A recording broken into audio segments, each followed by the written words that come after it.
গণ অধিকার পরিষদের পক্ষ থেকে স্পষ্টভাবে বলছে, গণ অধিকার পরিষদ সাংবাদিক সমাজের সাথে রয়েছে।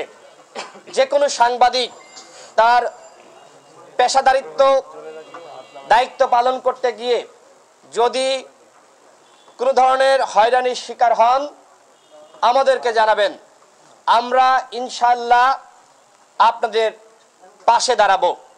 নতুন বাংলাদেশ গঠনে সাংবাদিকদেরকে গুরুত্বপূর্ণ ভূমিকা পালন করতে হবে। সত্য এবং সঠিক সংবাদকে জনগণের সামনে তুলে ধরতে হবে। আমরা বিগত পতিত ফ্যাসিস্ট হাসিনা সরকারের আমলে দেখেছি সঠিক এবং সত্য সংবাদ গণমাধ্যমে প্রকাশ করা সম্ভবপর হয়নি। নানান চাপ ছিল, ডিজিএফআই, এনএসআই তারা প্রেসক্রিপশন রেডি করে দিত কি বলতে হবে, কি লিখতে হবে। আমাদের সংগ্রামী সভাপতি নুরুল হক নূরকে নিয়ে বিভিন্ন গণমাধ্যমে, বিভিন্ন টেলিভিশনে এবং ডিজিটাল মিডিয়ায় আমরা নানান সময় নানান ধরনের ঘৃণ্য সংবাদ দেখেছি। আমরা নতুন বাংলাদেশ গঠনে আমরা চাই সাংবাদিকরা নিরপেক্ষভাবে তাদের দায়িত্ব পালন করবে। নতুন বাংলাদেশ গঠনে জাতির আয়না হিসেবে সাংবাদিকদেরকে কাজ করতে হবে।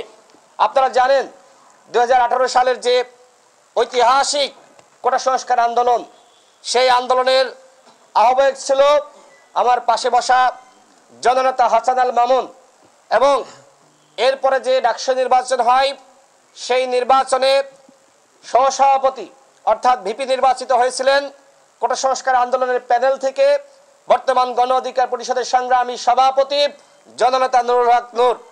আমি সেই কোটা সংস্কার আন্দোলনের যে সংগঠন, পরবর্তীতে সেই সংগঠনের আমি ভারপ্রাপ্ত আহ্বায়কের দায়িত্ব পালন করেছি, এবং আমাদের পাশে আমাদের সভাপতি নুরুল হক নূরের পাশে আজকে আপনারা যাকে দেখতে পাচ্ছেন তাকে আপনারা সকলেই চিনেন, ফারুক হাসান। কোটা সংস্কার আন্দোলনে তার যে সংগ্রামী ভূমিকা, একসাথে ফারুক হাসান সহ আমি এবং আমাদের অন্যান্য সহযোদ্ধারা একসাথে আমরা কোটা সংস্কার আন্দোলন 2018 সালকে কেন্দ্র করে আমাদেরকে গ্রেপ্তার করা হয়েছিল। আমরা একসাথে রিমান্ডের নির্যাতনের শিকার হয়েছে, আমাদেরকে নানানভাবে হয়রানি করা হয়েছে। আমরা ঠিক মতন আমাদের পড়াশোনা শেষ করতে পারিনি। আমাদের সভাপতি নুরুল হক নূর জনগণের অধিকার আদায় করতে গিয়ে তিনি নানান নির্যাতন নিপীড়নের শিকার হয়েছেন। ঠিক একইভাবে এই ফ্যাসিবাদের বিরুদ্ধে লড়াই করতে গিয়ে ফারুক হাসান তিনিও সংগ্রামী ভূমিকা রেখেছেন, নানানভাবে হয়রানি নির্যাতনের শিকার হয়েছেন। আজকে আপনারা দীর্ঘ সময় পরে আমাদেরকে এক টেবিলে দেখতে পাচ্ছেন। জাতির জন্য এটি একটি নতুন সংবাদ।